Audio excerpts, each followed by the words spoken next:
अर्चना हैरानी भरी नजरों से अनोखी को देख रही थी, जो आंखें बंद किए हुए उसके सामने खड़ी थी। अनोखी ने धीरे से अपनी भीगी पलकें खोली और आंसू भरी नजरों से अर्चना को देखा।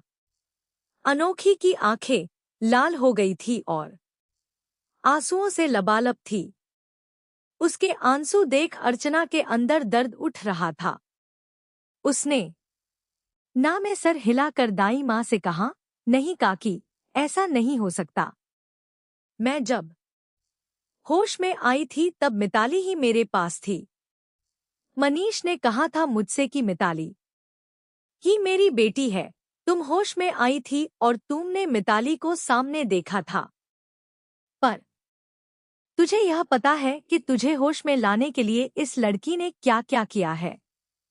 तुझे नहीं पता ना। आज मैं तुझे इस लड़की की जिंदगी की हर एक सच्चाई बताती हूँ। इस घर में हुए एक एक गुनाह की सच्चाई बताती हूँ। तूने डॉक्टर से कहकर अपनी बच्ची की जान तो बचा ली थी, पर उसके बाद तुम कोमा में चली गई थी और उसका सारा इल्जाम इस बच्ची पर आया। इससे यह कहा गया कि अगर यह मर गई होती तो तू जिंदा होती। कहते हुए दाई माँ ने अर्चना को एक एक बात बताना शुरू किया।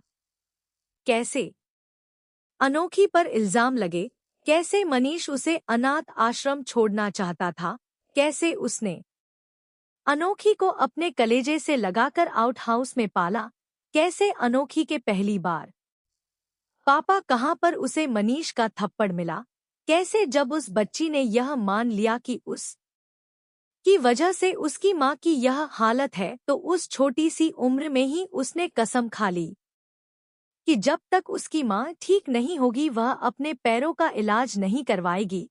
कैसे अपनी माँ को देखने की तड़प में वह सबसे छुपते छुपाते मित्तल मिला के कमरे में चली गई, कैसे उस पर अर्चना को मारने के इल्जाम लगाए गए और उसकी सजा के तौर पर मनीष ने उसके छोटे से शरीर पर कई जख्म दिए, कैसे बाप का नाम होने पर भी वह अनाथों की तरह रही, कैसे उसने अपनी जिंदगी आउट हाउस के घर में गुजरी, कैसे मनीष ने दुनिया के सामने मिताली को अपनी बेटी का नाम दिया, कैसे मिताली ने अनोखी के जांग को गर्म लोहे के रोड से जलाकर उसे धमकाया कि अगर वह अपने डिजाइन्स को उसे नहीं देगी तो उसे इसी तरह जला जला कर मार डालेगी, कैसे मिताली अनोखी के हुनर को अपना नाम देकर पैसे और शोहरत कमाती थी, कैसे आलोक ने जब मनीष से कहा कि वह उस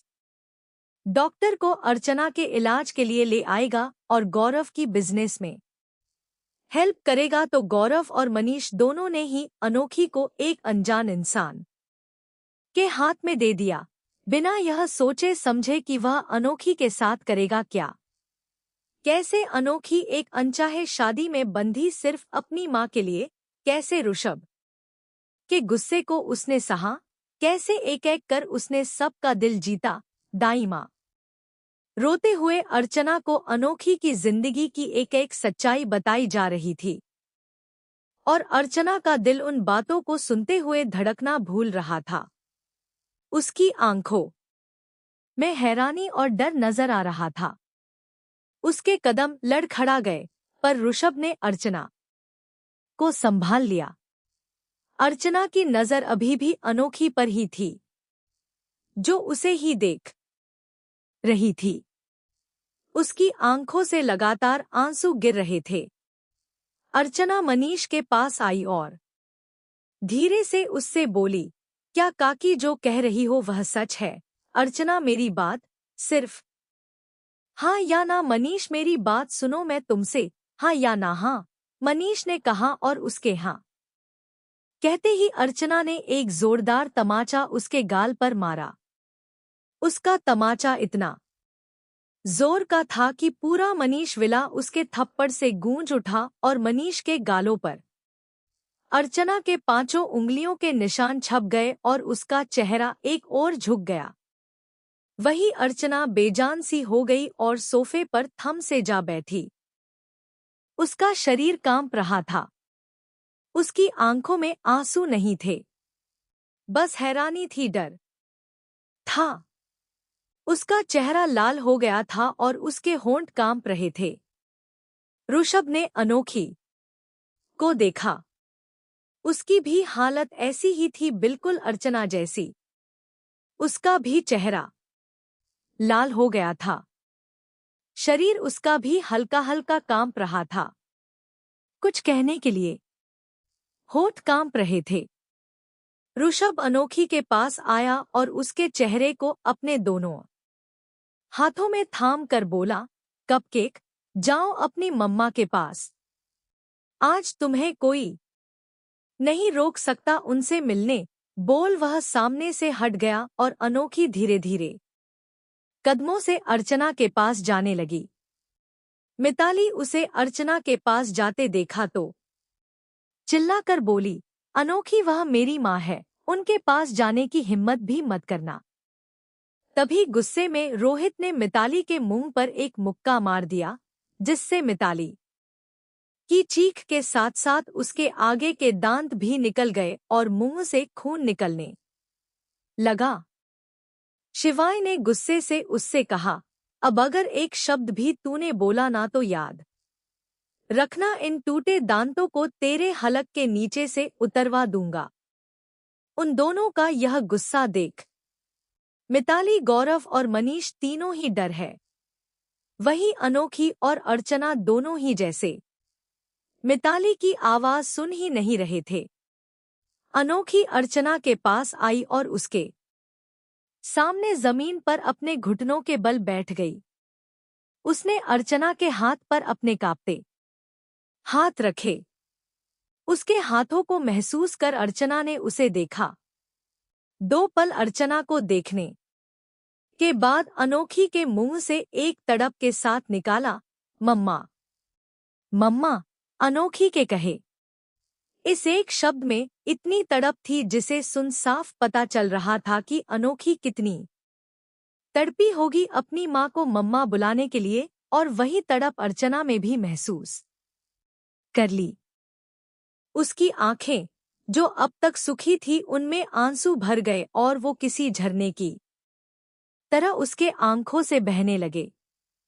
उसने अनोखी के चेहरे पर अपने दोनों हाथ में थामा और कांपती हुई आवाज में बोली, तुम मेरी बेटी हो, तुम मेरी हो अनोखी, तुम मेरी बेटी हो। मुझे माफ कर दो, मेरी वजह से तुमने इतना सब कुछ सहा और मैं तुम्हारे पास भी नहीं थी। कहते हुए अर्चना ने अनोखी को गले से लगा लिया। अनोखी भी उसके गले लग फुटफुट कर रोने लगी और रोती हुई आवाज में बोली, मैंने आपको बहुत याद किया मम्मा, मैं आपसे बहुत प्यार करती हूँ। मैं बुरी नहीं हूँ मम्मा, मैंने कुछ नहीं किया था। मैं बस आपसे बहुत प्यार करती हूँ। मैंने बहुत इंतजार किया मम्मा। यह लोग मुझे आपके पास भी नहीं आने देते थे। मैं बहुत रोती थी। मैंने सबको रिक्वेस्ट की थी मुझे आपसे मिलने दे, मैं बस देखूंगी। फिर भी मुझे कोई आपके पास भी नहीं आने देता था। मुझे सब ममारते थे। अनोखी के बचपन का सारा दर्द अपनी माँ की गोद में जाकर बाहर निकल रहा था। वो अपनी मम्मा से अपने साथ हुए सारी बुरे की शिकायत कर रही थी, उसे बता रही थी, और अर्चना उसको गले लगाए बार बार उसके सर को सुन रोते हुए सुने जा रही थी और बार बार उसे अपनी बेटी बोल रही थी। उन दोनों माँ बेटी को देख सबकी आंखें नम हो गई।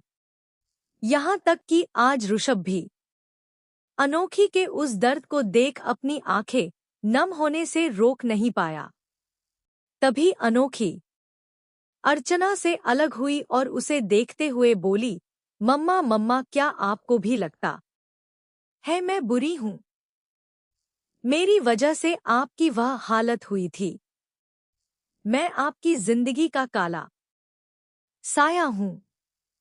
नहीं, मेरा बच्चा नहीं, बिल्कुल नहीं। तू मेरी जिंदगी का काला साया नहीं है, बल्कि अगर तुझे कुछ हो जाता ना और मैं भी जिंदा नहीं रह पाती थी। मैं तुझसे तब से प्यार करती हूँ जब से तू इस दुनिया में भी नहीं आई थी। तेरी सलामती के लिए, तेरी खुशियों के लिए मैंने पूरे 9 महीने प्रार्थना किया है। तो तू मेरी जिंदगी का काला साया कैसे बन सकती है? किसने कहा तुझसे कि तू मेरी जिंदगी का काला साया है?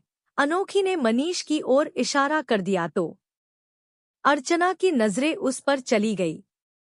अर्चना उठी और मनीष के पास आई।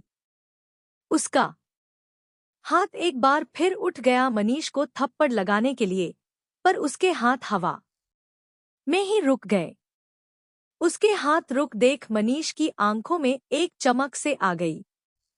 उसने मुस्कुराते हुए कहा, मैं जानता था अर्चना, तुम मुझ पर दोबारा हाथ नहीं उठा पाओगी। तुम मुझे बार बार तकलीफ नहीं दे सकती। मैं मानता हूँ मुझसे गलती हुई है, मैं माफी भी मानता हूँ। मुझे माफ कर दो। अर्चना ने अपना हाथ पीछे किया और घिन भरी नजरों से उसे देखते हुए बोली, तुम्हें माफ कर दो? किस बात के लिए? माफी गलतियों की मांगी जाती है, मनीष गुनाहों की नहीं। और यह मेरे हाथ इसलिए रुक गए क्योंकि तुम्हें छूने से भी मुझे घिन आ रही है। इस बात से घिन आ रही है कि मैंने एक ऐसे इंसान को पाप होने का सुख दिया जो बाप होने के लाया ही नहीं है। तुमने अपनी बच्ची की जिंदगी नरक से बदतर बना दी। मनीष, इससे बेहतर तो यही होता कि मैं तुम्हें छोड़कर उसी वक्त चली जाती है जिस वक्त तुमने मुझे बच्चा गिराने के लिए कहा था, अबॉर्शन के लिए कहा था। तब मेरी बच्ची जिस भी हालत में होती सुखी होती, तब भी मैं कोमा में चली जाती, लेकिन तुम लोगों से दूर रहकर वो एक अच्छी जिंदगी की जीती, सुकून भरी सांस ले पाती। पर मेरी बच्ची की किस्मत में भगवान ने दुख लिख दिए थे और यह परिवार लिख दिया था जो परिवार कहलाने लायक ही नहीं है। उसके बाद वह गौरव के पास आई और उसे देखते हुए बोली, और तुम बिल्कुल अपने बाप की तरह निकले। गौरव, तुझे अपनी छोटी बहन नहीं देखी जो दर्द से तड़पती थी? तू खुद उस पर जुल्म करता चला गया। बहुत अच्छा हुआ जो प्रीति तुझे छोड़कर चली गई, और सही कहा था उसने, जब तू अपनी सगी बहन का ना हो सका तो तू किसी और का क्या होगा? जो भाई अपनी बहन की इज्जत नहीं करता और किसी और लड़की की क्या इज्जत करेगा? उसके बाद वो ओमकार के सामने आई जो झुकाए उसके सामने खड़ा था। उसकी आंखों में भी नमी थी। अर्चना ने उसका चेहरा उठाया और उसकी आंखों में देखते हुए कहा, और ओमकार, तू तो मेरा समझदार बच्चा था ना? तू अपनी बहन के लिए कभी खड़ा नहीं रहा। इस घर में अपनी छोटी बहन आने की खुशी सबसे ज्यादा तुझे थी। जब यह कोख में थी हर पल तू उसके साथ रहा, उससे बातें करता था, मुझसे हमेशा कहता था, माँ मेरी बहन आई तो मैं ऐसा करूंगा, मैं वैसा करूंगा, और तूने ही इसे छोड़ दिया। उस बहन को अकेला इन सब के जुल्म को सहने के लिए कभी खड़ा नहीं रहा उसके साथ। आई एम सॉरी माँ, मैं जानता हूँ मुझसे बहुत बड़ी गलती हो गई है। आपको खोने के दुख में मैं अपनी छोटी बहन को ही भूल गया। ओमकार ने रोते हुए सर झुकाए कहा। तभी अनोखी उन दोनों के पास आई और अर्चना से बोली, नहीं मम्मा, भैया बुरे नहीं है। उन्होंने मेरे साथ बुरा नहीं किया। भैया भले मेरे साथ खड़े नहीं रहते थे, पर उन्होंने कभी मेरे साथ कुछ बुरा नहीं किया। मम्मा, आपको पता है भैया छुप छुप कर ही सही मेरी देखभाल करते थे। अनोखी ने अर्चना को ओमकार के बारे मैं सब बताया और ओमकार नम आंखों से अपनी छोटी बहन को देख रहा था जो उसे बचा रही थी। वो कभी उसके लिए खड़ा नहीं हुआ पर वो उसके लिए अर्चना के सामने बोल रही थी। इसी बात से उसका मन खुश भी हुआ और उसका गिल्ट और बढ़ गया। अनोखी की बात सुन अर्चना ने फिर ओमकार से कुछ नहीं कहा। वो दाई माँ की ओर मुड़ी और उनके पास आ गई। उसने दाई माँ को गले से लगाया और रोती हुई बोली, काकी काकी, यह मेरे परिवार को क्या हो गया? ऐसा तो नहीं था मेरा परिवार। क्या ये वही परिवार है जिस पर मैं इतना गर्व करती थी? यह सब कैसे बदल गए? कैसे इन्होंने बच्ची की जिंदगी पर बर्बाद की? हमने इसकी जिंदगी बर्बाद नहीं की थी अर्चना, बल्कि इसकी वजह से तुम हम सब से दूर हो गई थी। तुम मुझसे दूर हो गई थी, अपने पति से, अपने मनीष से। मैंने 20 साल तुम्हें बेड पर बेजान पर लेटे हुए देखा। तुमने कभी सोचा भी है कि मुझ पर क्या बीती होगी? तुम्हें बस अपनी ये मनहूस बेटी नजर आ रही है, मनीष ने गुस्से से चिल्लाते हुए कहा। उसकी बात खत्म ही हुई थी कि अर्चना ने उसे एक जोरदार थप्पड़ मारा और उसका कॉलर पकड़ गुस्से से बोली, मेरी बेटी मनहूस नहीं है। अगर उसके लिए यह शब्द दोबारा तुम्हारी जुबान से निकले तो याद रखना, मैं अपने हाथों से तुम्हारी जान ले लूंगी। जिस तरह तुम्हारे हाथ नहीं कांपे थे ना मेरी छोटी सी बच्ची के शरीर पर उस बेल्ट से जख्म देने में, वैसे ही मेरे हाथ भी नहीं काएंगे। इसलिए अपनी जबान को संभाल कर रखना। इस वक्त अर्चना का चेहरा, उसकी आंखें खुद से लाल हो गई थी। शायद मनीष ने अपनी जिंदगी में पहली बार अर्चना का यह रूप देखा था, जिससे वह हैरान और डर गया था। अर्चना ने आगे कहा, तुम्हें जरा सी भी शर्म नहीं है मनीष? इतना सब कुछ हो जाने के बाद तुम अभी यह सब बातें कर रहे हो? अरे इतना बुरा तो तुम कर चुके, अब और कितना बुरा करोगे तुम? और क्या बाकी रह गया है मनीष? अभी एक सच और है मोम, जो किसी को नहीं पता है। अर्चना की बात खत्म होने के बाद ऋषभ ने कहा और उसकी बात सुन सब उसे देखने लगे। अनोखी ने ऋषभ के पास आकर कहा, और कौन सा सच बाकी है ऋषभ जी? मैंने सब सच सच बता दिया। एक सच और है जो तुम्हारी मामा को जानना बहुत जरूरी है। उनका जानना बहुत जरूरी है कि उनके हाथों में इस वक्त जिस इंसान का कॉलर है वह आदमी छूने के लायक तक नहीं है। जो प्यार की दुहाई ये देता है वह प्यार का मतलब तक नहीं जानता, और वह सच मैं सबको बताता हूँ। ऋषभ की आंखें सीधे मनीष की आंखों से मिल रही थी और उसकी बात मनीष के अंदर डर बढ़ा रही थी।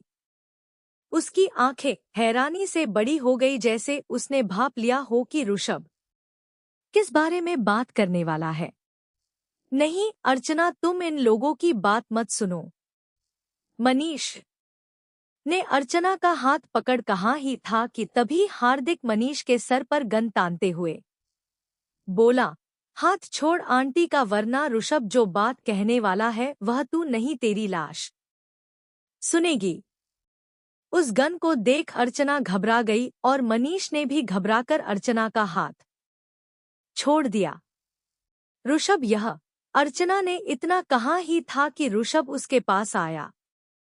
उसने अर्चना का हाथ पकड़ उसे सोफे पर बैठाया और अनोखी को भी उसके बगल में बैठा दिया। उसके बाद वह खुद उन दोनों के सामने जमीन पर घुटनों के बल बैठा और उन दोनों के हाथों को अपने दोनों हाथों में थाम दोनों को देखकर बोला, क्या आप दोनों ने या फिर दाई माँ ओमकार या प्रीति किसी ने भी यह सोचा है कि यह आदमी जो अपने ही प्यार की निशानी अपनी ही औलाद को जब इतनी बुरी तरह मार सकता है, उसे इतना दर्द दे सकता है, उसकी जिंदगी से बर्बाद कर सकता है, तो वह आदमी एक नौकरानी की बेटी को इतना प्यार क्यों करता है? उसे इतना सपोर्ट क्यों करता है? लाख गलतियों के बाद भी उसे माफ करता है क्यों? ऋषभ की बात सुन सब हैरानी से उसे देखने लगे।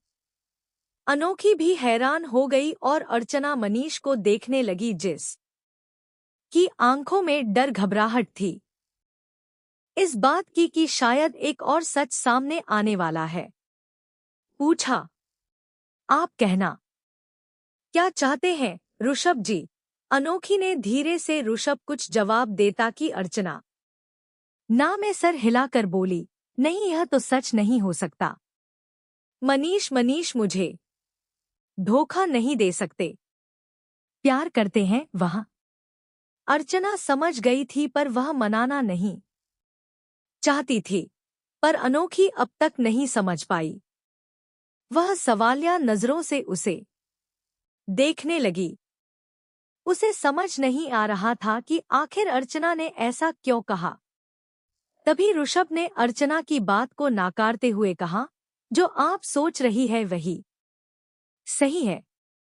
मनीष मित्तल को मिताली से इतना प्यार इसलिए है क्योंकि मिताली के अंदर उसी का खून है।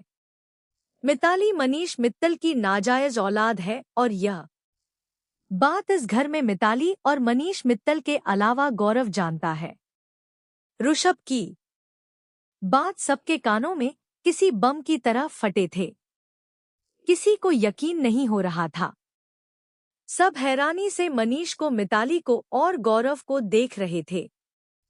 वह मनीष जो पिछले 20 साल से अपने प्यार की दुहाई दे देकर अनोखी को इतना टॉर्चर कर रहा था, उसने अर्चना को धोखा दिया था, अपने प्यार को। 1 मिनट मिताली की उम्र अनोखी से बड़ी है, इसका मतलब कि मनीष ने बहुत पहले ही उसे धोखा दे दिया। यह बात जब अर्चना के जहन में आई तो उसका दिल 1000 टुकड़ों में टूट कर रह गया। वो बेख्याली से मनीष को देखने लगी। मनीष ने जल्दी से कहा, नहीं, यह सब झूठ है अर्चना, यह सब झूठ है। मैंने ऐसा कुछ नहीं किया है। तभी हार्दिक ने मनीष के पैरों पर गोली चला दी, जिससे मनीष दर्द से तड़प उठा और जमीन पर गिर गया। उसके पैरों से खून बह रहा था और आंखों से आंसू। उसे गोली लगा देख अर्चना और अनोखी दोनों ही अपनी जगह से खड़े हो गए। ऋषभ ने रोहित को कुछ इशारा किया तो रोहित ने हाँ में सर हिलाया। वह जल्दी से गया और टीवी को अपने मोबाइल से कनेक्ट कर एक वीडियो चला दिया। यह वीडियो मित्तल विला के सीसीटीवी फुटेज की ही थी। ऋषभ ने अर्चना को देखते हुए कहा, जब कपकेक पर आपको मारने का इल्जाम लगा था तब मनीष मित्तल ने मित्तल विला के अंदर सीसीटीवी फुटेज लगा दिए थे ताकि कपकेक कभी भी विला के अंदर ना सके, और अब यह सीसीटीवी ही आपको आपकी जिंदगी का सच बताएंगे। उसके चुप होने के बाद रोहित ने वीडियो ऑन कर दी। यह वीडियो अर्चना के कमरे के बाहर की ही थी। वीडियो में नजर आ रहा था कि मिताली की मां सबसे छुपते छुपाते अर्चना के कमरे में गई और कुछ मिनट बाद बाहर आ गई। उसके तुरंत बाद ही छोटी सी अनोखी छुपते हुए अर्चना के कमरे में गई और तभी कमरे से उसके जोर से चिल्लाने की आवाज आने लगी, मम्मा मम्मा आपको क्या हो गया मम्मा? वह आवाज सुन अनोखी एक पल के लिए कांप गई। उसकी आंखों से आंसू गिरने लगे। उस दिन का मंजर उसकी आंखों के सामने आ गया जब उसने अपनी मां को जिंदगी से सांस लेने के लिए लड़ते हुए देखा था। ऋषभ उसके पास आया और उसे कंधे से पकड़ अपने सीने से लगा लिया। अनोखी उसके सीने से लगी वह वीडियो देख रही थी। वीडियो के अंदर अनोखी के चिल्लाने की आवाज से घर के सभी लोग कमरे के अंदर चले गए। उसके बाद मनीष अनोखी का हाथ पकड़ उसे घसीटते हुए कमरे के बाहर लाया। यह वीडियो खत्म होने के बाद दूसरी वीडियो शुरू हुई। यह वीडियो कॉरिडोर में सीढ़ियों के पास की थी। सीढ़ियों के पास मनीष और मिताली की मां आपस में कुछ बहस कर रहे थे। मनीष ने मिताली की मां का हाथ जोर से पकड़ चिल्लाते हुए कहा, तूने मेरी अर्चना को मारने की कोशिश की। तेरी हिम्मत कैसे हुई मेरी अर्चना को हाथ भी लगाने की? मिताली की मां ने चिल्लाते हुए कहा, तो क्यों बचा रहे हो उस को? न जाने कब से बेड पर पड़ी है, मर जाने दो उसे। तुम्हारी जरूरत तो वैसे भी मैं पूरी करती ही हूं। भूल गए कितनी बार तुमने मेरे साथ रात गुजर रही है? और इसके कोमा में जाने के बाद तो रोज ही तुम अपनी हवस मेरे साथ पूरी करते हो। और यह प्यार की दुहाई तुम किसे दे रहे हो? प्यार अर्चना से करते हो और रात मेरे साथ गुजारते थे। अब जब वो मर रही है तो मुझे उसकी जगह चाहिए और मेरी बेटी को उसका हक। मैं और कुछ नहीं जानती। तुम्हें दुनिया के सामने मुझे अपनी बीवी और अपनी बेटी को अपनी बेटी मानना होगा, वरना मैं दुनिया को सब कुछ सच सच बता दूंगी। मनीष ने मिताली की मां का बाल जोर से पकड़ा और गुस्से से बोला, तू दुनिया को सच बताए उससे पहले मैं तुझे जिंदा नहीं छोड़ूंगा साली। कहते हुए मनीष ने मिताली की मां को सीढ़ियों से धक्का दे दिया और वहां से गिरने के बाद मिताली की मां की मौत हो गई। उसका खून से भरा शरीर देख मनीष घबरा गया। उसने यहाँ वहां देखा, तभी उसकी नजर मिताली और गौरव पर गई। वो दोनों वहीं खड़े थे और शायद उन दोनों ने सब कुछ देख लिया था और सुन भी लिया था। मिताली बेटा, तुम्हारी मां। मनीष ने मिताली के पास आकर इतना ही कहा था कि मिताली बिना किसी भाव के बोली, मेरी मां मर गई है, पर उन्होंने जो कहा है वह आपको पूरा करना होगा। मैंने सुन लिया कि मैं आपकी बेटी हूं, तो मुझे आपको मिताली मित्तल बनाना होगा, वरना मैं यह वीडियो पुलिस को दे दूंगी।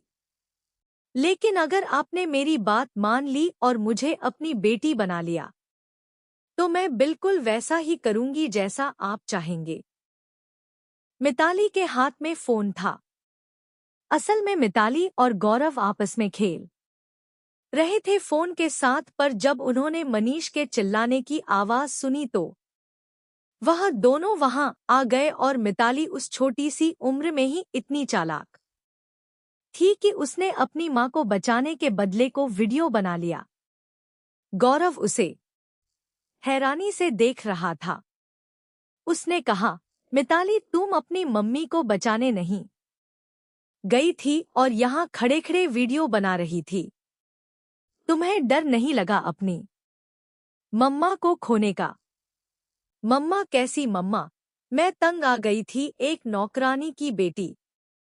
सुनते सुनते पर मुझे तो आज पता चल रहा है कि मैं इस घर के मालिक की बेटी हूँ, और तुम्हारी बहन तो अब मैं वैसे ही रहूंगी। मिताली को इस तरह देख मनीष को बुरा नहीं लगा, बल्कि उसके होठों पर एक मुस्कुराहट आ गई। सच में गिरे हुए लोगों को गिरे हुए लोगों की पसंद आते हैं। यह सुना तो था और आज देख लिया।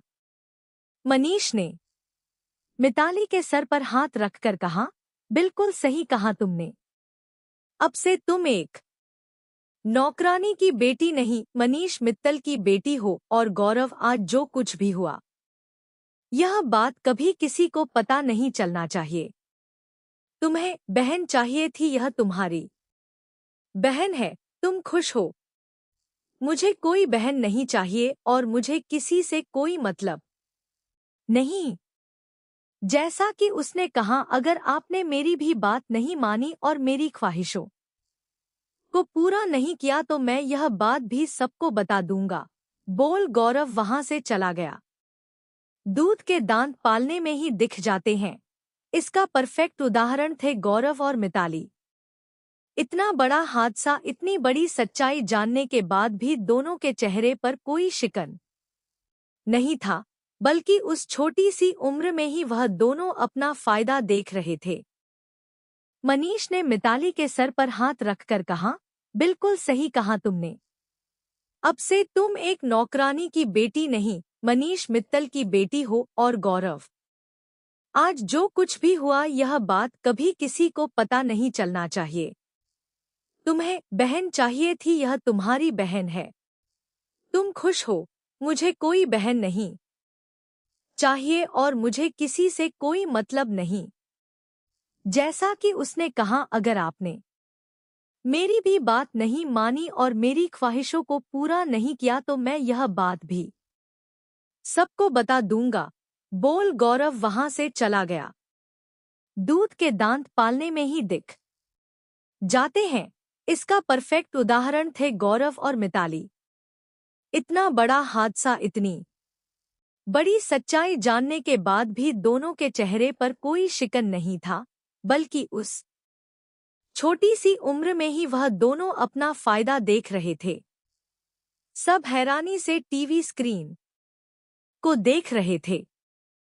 किसी को यकीन नहीं हो रहा था कि इस वक्त वीडियो के अंदर जो आदमी खड़ा है वह मनीष है, जो पिछले 2 सालों से सबको यह कहता आ रहा था कि वह अपनी बीवी से प्यार करता है।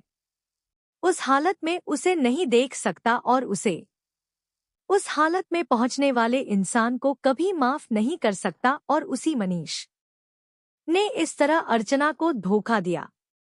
अर्चना की नजरें तो वीडियो के अंदर उस मनीष पर टिक सी गई थी। उसे अपने आसपास का कुछ महसूस नहीं हो रहा था। उसे ऐसा लग ही नहीं रहा था कि उसके आसपास इतने लोग खड़े हैं। बस उसकी नजरें वीडियो पर मनीष की हरकतें और मिताली की मां की बातों पर ही थी। उसकी एक एक कही बात अर्चना के दिल में किसी खंजर की तरह चुभ रही थी। सालों का विश्वास, भरोसा, प्यार सब एक पल में टूटकर बिखर गया। उसका दिल टूटकर बिखर गया। दिल के टूटने की आवाज तो उसे सुनाई नहीं दी, बस महसूस हो रहा था तो उस टूटने का दर्द जो आंखों से आंसू बन बाहर निकल रहे थे। अनोखी भी हैरानी से उस वीडियो को देख रही थी। एक बेटी की तड़प एक बार फिर उसके मन में जाग उठी। वह लड़की जिसने उसे इतना दर्द दिया था तो उसी के बाप का खून है। यही सोच सोच उसकी आंखों से भी आंसू गिर रहे थे। उसने अपनी मम्मा को देखा, जिनकी आंखों में कोई जान ही नहीं बची। वह उसके पास आई और उसका हाथ पकड़कर बोली, मम्मा। पर अर्चना कुछ बोल नहीं रही थी, बस पहचान पुतले की तरह खड़ी उस वीडियो को देखे जा रही थी। ऋषभ ने रोहित से कहकर वीडियो बंद करवाया और अर्चना को देखने लगा। मनीष, मिताली और गौरव, अब उनके पास कहने के लिए कुछ नहीं बचा। उनकी जिंदगी के हर बुरे काम, हर बुरी सच्चाई आज सबके सामने आ गई थी। आलोक ने ऋषभ से पूछा, ऋषभ, यह बात तुम्हें कब पता चली और यह वीडियो कहाँ से मिली? पापा, मिताली के लिए मनीष मित्तल के प्यार को मैंने सिर्फ सुना था, पर उस पार्टी में देख भी लिया। और उसी रात से मेरे दिमाग में बस एक ही बात खटक रही थी कि कोई बाप अपने खून को छोड़कर किसी और के खून के लिए इतना प्यार कैसे दिखा सकता है।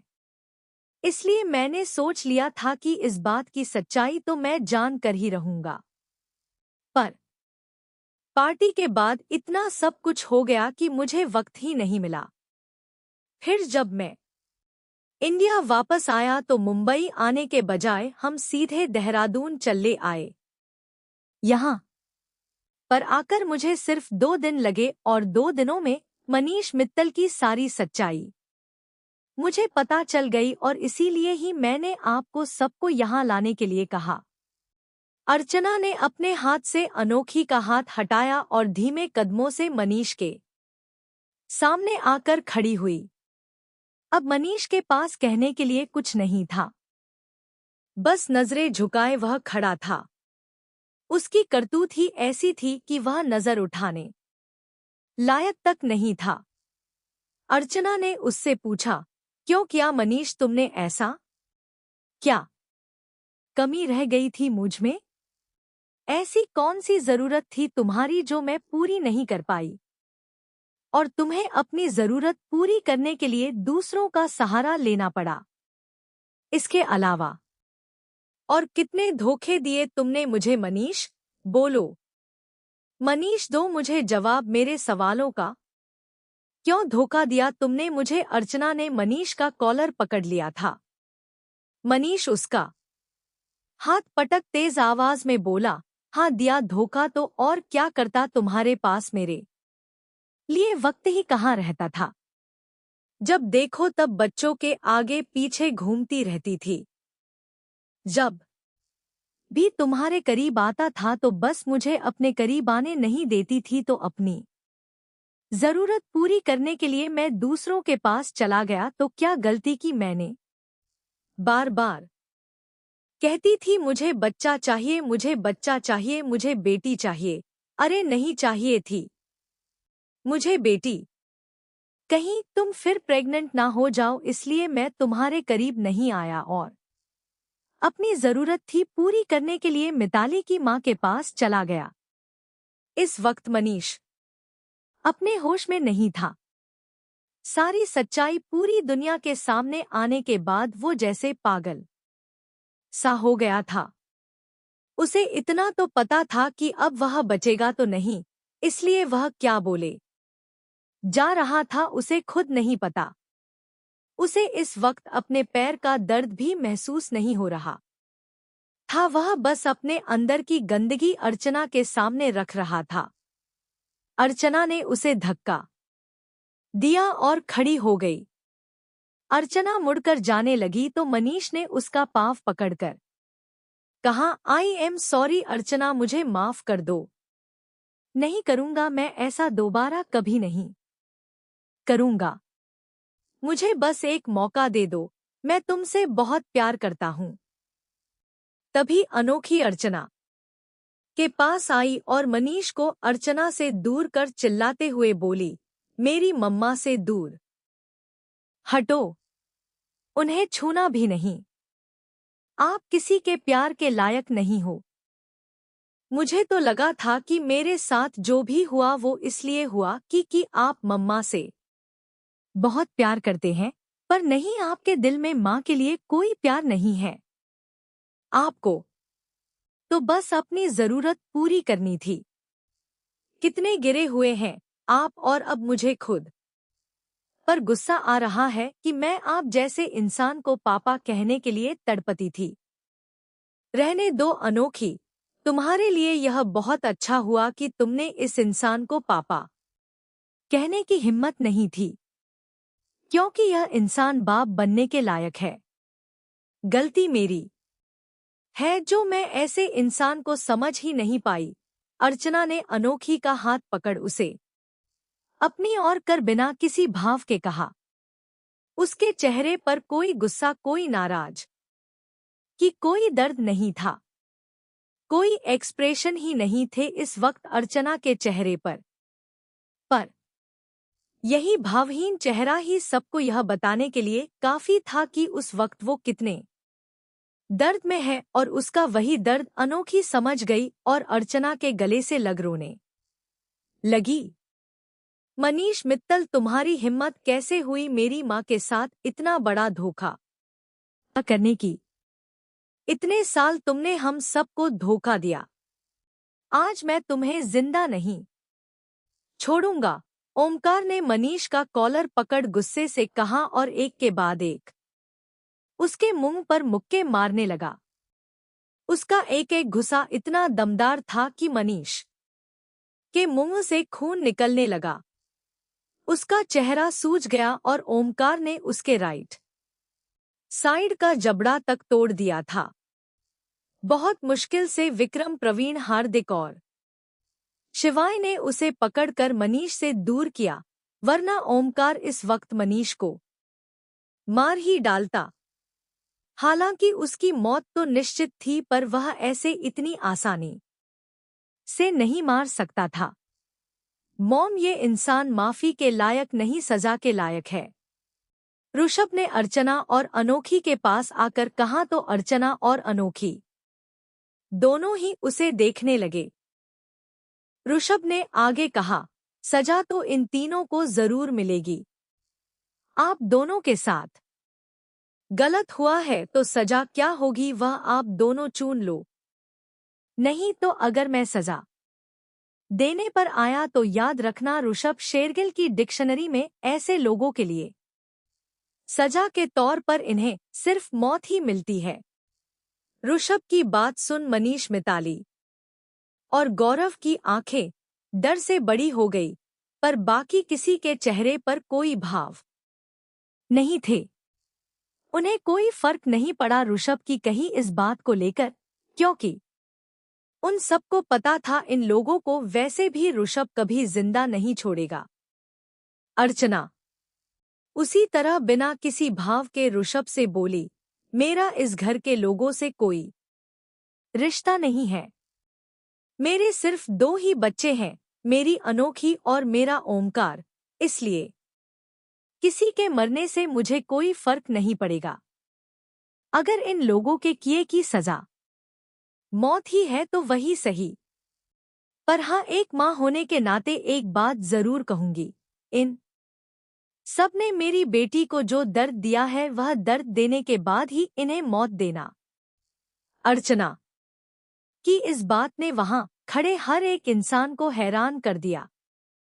किसी को उम्मीद नहीं थी कि अर्चना ये बात कह सकती है, पर लेकिन उनकी हैरानी कुछ वक्त के बाद मिट गई, क्योंकि अर्चना थी तो एक इंसान ही ना, एक बीवी होने के नाते वह धोखा, माँ होने के नाते बेटी का दर्द और कितना सहेगी वो, और एक माँ अपने बच्चों के साथ कभी ना बुरा करती है ना बुरा होने देती है। वो तो पूरी दुनिया से अपने बच्चों के लिए लड़ जाती है। अनोखी के लिए भी अर्चना मौत से लड़ गई थी, तो जिस बेटी के लिए उसने इतनी बड़ी लड़ाई लड़ी, उस बेटी को दर्द देने वाले उन लोगों को वह कैसे माफ कर देगी। ऋषभ ने अर्चना का हाथ पकड़ कहा,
वह अनोखी रोते हुए डरते हुए उससे माफी मांग रही थी, वह भी उस गलती के लिए जो उसने किया ही नहीं था। अनोखी के बढ़ते कदमों के साथ साथ मनीष के अंदर का डर भी बढ़ता जा रहा था। उसने अटकते हुए कहा, अनोखी, अनोखी तो तुम मुझे नहीं मार सकती। मैं तुम्हारा पापा हूँ। तुम। मुझे मनीष अपने शब्दों को पूरा नहीं कर पाया था और एक जोरदार हंटर की आवाज उस हाल में गूंज गई और साथ ही साथ मनीष के दर्द भरी आवाज भी। उसके मुंह से पापा सुन अनोखी खुद को रोक नहीं पाई और उसने पूरी ताकत लगाकर एक बार फिर मनीष को मारते हुए कहा, अपने मुंह से मेरा नाम भी मत लो। मेरे सिर्फ एक ही पाप है, आलोक पापा। वो ही सिर्फ मेरे पापा है। खबरदार, जो अपने आप को मेरा पापा कहा तो आप इसी रिश्ते के लायक नहीं हैं, माफी के तो बिल्कुल भी नहीं, और ना ही हमदर्दी के। अनोखी लगातार मनीष को मारे जा रही थी। अनोखी की आंखों से आंसू, चेहरे से पसीने की बूंदें टप टप बह रहे थे। उसके हाथ कांप रहे थे और फिर भी वह नहीं रुकी। हंटर के हर दूसरे वार में अनोखी अपनी ताकत को बढ़ाए जा रही थी और उस वार को सहते हुए मनीष के दर्द की आवाज भी बढ़ते जा रही थी। सब वहां खड़े आज उस आदमी को दर्द से तड़पता देख रहे थे जिसने सालों पहले यही दर्द एक छोटी सी बच्ची को दिया था। गौरव और मिताली बस मनीष को मार खाते हुए देख रहे थे। मनीष की हालत अब तक बहुत खराब हो चुकी थी। उसके कपड़े फट गए थे, शरीर पर कट आ गए थे जिनमें से खून निकल रहा था। सिर्फ शरीर पर ही नहीं बल्कि उसके चेहरे पर भी एक दो बार हंटर लगा जिससे उसके चेहरे से भी खून निकलने लगा। मनीष की यह दशा देख मिताली और गौरव थर-थर कांप रहे थे। उन दोनों के दिमाग में वह सब बातें चल रही थी जो उन दोनों ने अनोखी के साथ बुरा किया था। आज अनोखी का यह रूप किसी काली के रूप से कम नहीं था। दुष्टों का नाश करने आज अनोखी ने भी काली का रूप ले लिया था। वह आज किसी पर दया नहीं करने वाली थी। मनीष मार खाते खाते बेहोश सा होने लगा। तभी ऋषभ ने अनोखी का हाथ पकड़ उसे रोक दिया। अनोखी का शरीर कांप रहा था। वो जोर जोर से सांस ले रही थी। उसने अपनी लाल आंखों से ऋषभ को देखा तो ऋषभ ने उसके हाथ से हंटर लेकर कहा, अपनी सारी एनर्जी एक ही पर वेस्ट मत करो।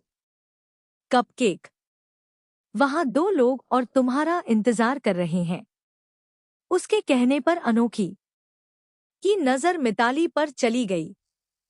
ऋषभ ने प्रवीण और शिवाय को कुछ इशारा किया तो वह दोनों सर हिलाकर वहां से चले गए।